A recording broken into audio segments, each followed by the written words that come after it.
ఇకపోతే పోలీస్ వ్యవస్థ పైన ఎందుకు కోపడాల్సి వస్తుందంటే, మీరు రీసెంట్గా ఒక 2-3 నెలల వెనక్కిపోతే ఒక గంజాయి కేసులో 3 యువకులను పోలీసుల పైన వాళ్ళు దాడి చేశారని నడి రోడ్డుపై కూర్చోబెట్టి అరికాళ్లకు లాఠీ చార్జ్ చేస్తూ వీడియోలు తీసి అత్యుత్సాహం పొందారు పోలీసులు. దాడి చేసింది ఒక యువకులు, సామాన్యులు, వాళ్ళకి ఎటువంటి బ్యాక్గ్రౌండ్ లేదు కాబట్టి వాళ్ళని ఆ రోజు అలా కొట్టారు, అలా ప్రవర్తించారు. దానికి హోంమంత్రి గారు కూడా సపోర్ట్ చేశారు. మరి ఈ రోజు మీ కూటమి ప్రభుత్వానికి సంబంధించిన నాయకులు పోలీసుల పైన చేయి చేసుకుంటే వారిని కూడా అలానే రోడ్డు మీద పెట్టి కొడతారా? ఎవరైతే మదన్ భూపాల్ రెడ్డి గారు ఉన్నారో అతన్ని రోడ్డు మీద కూర్చోబెట్టి అరికాల మీద లాఠీతో కొడతారా? అలా కూటమి ప్రభుత్వం సపోర్ట్ చేస్తుందా?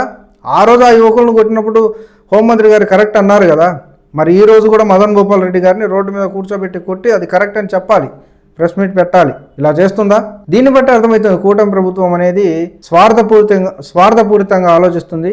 ప్రజల సంక్షేమం గురించి కానీ లేదంటే ప్రజల రక్షణ గురించి కానీ ఆలోచించిన ఆనవాళ్ళనే మనకు కనిపించట్లేదు.